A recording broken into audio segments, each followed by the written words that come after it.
Ladies and gentlemen, I am Paul, U.S. Army combat veteran. It is September 10th, 2022, and this is your daily Ukraine update special Saturday edition. Things are changing real rapidly, and boy, you don't want me missing a day. Okay, let's get into it. So as you can see here, this is actually just updated in the last hour, and the biggest changes, and boy are they big changes, is the advance that has shocked basically everyone, the Ukrainian advance in between Kharkiv and Izum. Now let's zoom out. I want you guys to get just a scale of this advance, right? It was considered a really significant Russian victory to seize the area around Lysychansk. You can actually kind of see here, right, this significant seizure of territory that Russia has done, in the past maybe 2 months. But then we look at the area that Ukrainian forces have seized. Now, let's not compare apples to oranges here. Lysychansk, right, major capital cities, significant homes to significant industry, hubs of major roadways and population. Those have significant value. And while there are many populated areas that are liberated here, you can see here Kupiansk has been liberated. I think Izum is the next largest populated area that is in imminent danger of being lost, or the Russians losing it, I guess, imminent likelihood of Ukrainian forces seizing it. But, it still is creating, you can see the chaos in the back lines. And we've talked about this exploitation, right? And exploitation is the idea that you achieve a breakthrough and then you push the enemy from a direction that they aren't prepared to receive a push. And this is really incredible to see the way this broke out. You can see here that there was some initial advances right there. Okay. So this is September 5th. Again, assume this mapping service delays things 24 to 48 hours for operational security reasons. You can see Ukrainian forces do a testing assault, and then they begin to push harder, and they realize just how many Russian troops have been withdrawn from this front, and they are able to push out and push deep and hard, right? You notice that by, again, early on the 9th, the vanguard of this attack has pushed all the way to Kupiansk, which is the furthest extent into Russian lines that we have gone. And then they begin the process of exploitation. This is pushing away Russian troops, right? You can imagine what troops who were 50 kilometers from the front lines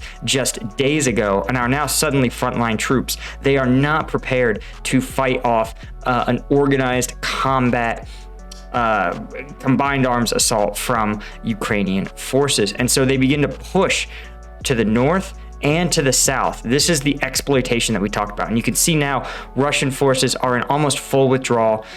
They simply cannot establish good defensive positions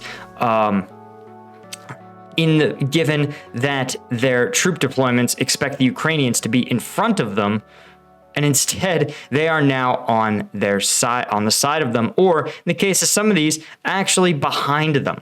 So I want you guys to hopefully see this as a textbook example of a breakthrough and exploitation.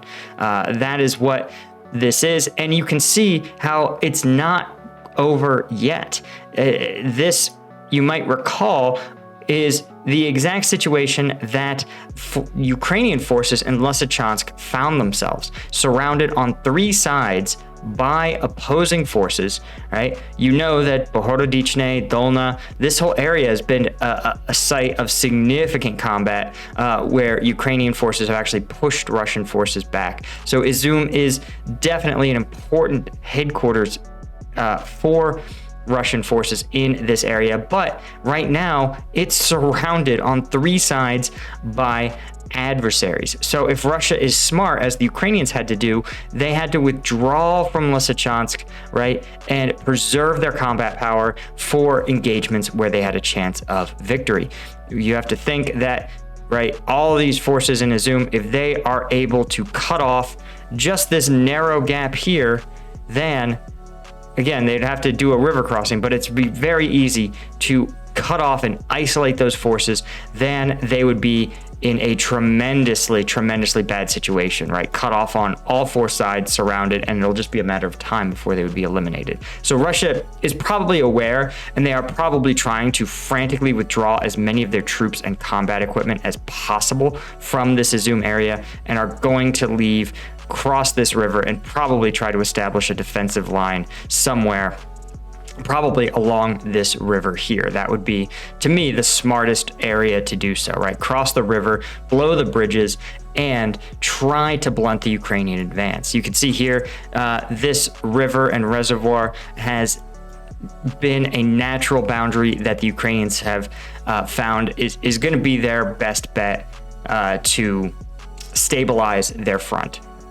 And this is the other thing, is that we talked about the danger of an exploitation, that you push deep in enemy territory, but if you don't have sufficient units at your back to secure your back lines, establish supply lines, and keep the enemy from counterattacking you, then your offensive could turn into a disaster. So the Ukrainians are smart to apparently stop at this river, use this natural boundary as a point where they say, okay, we're going to stop here. We're going to stabilize the lines. We're going to bring more forces to bear if we want to continue this exploitation.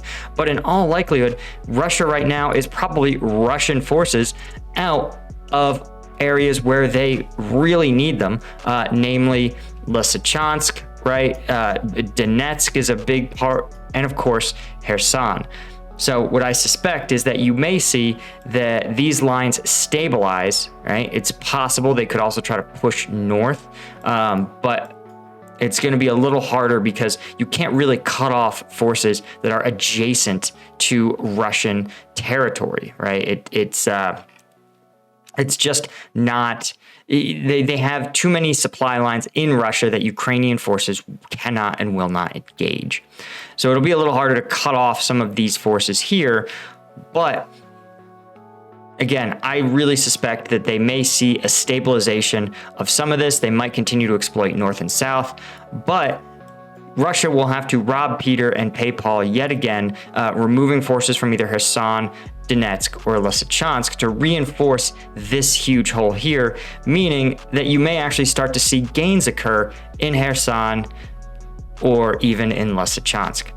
Anyway, guys, that is, I say that's all I had. Like, this isn't huge news.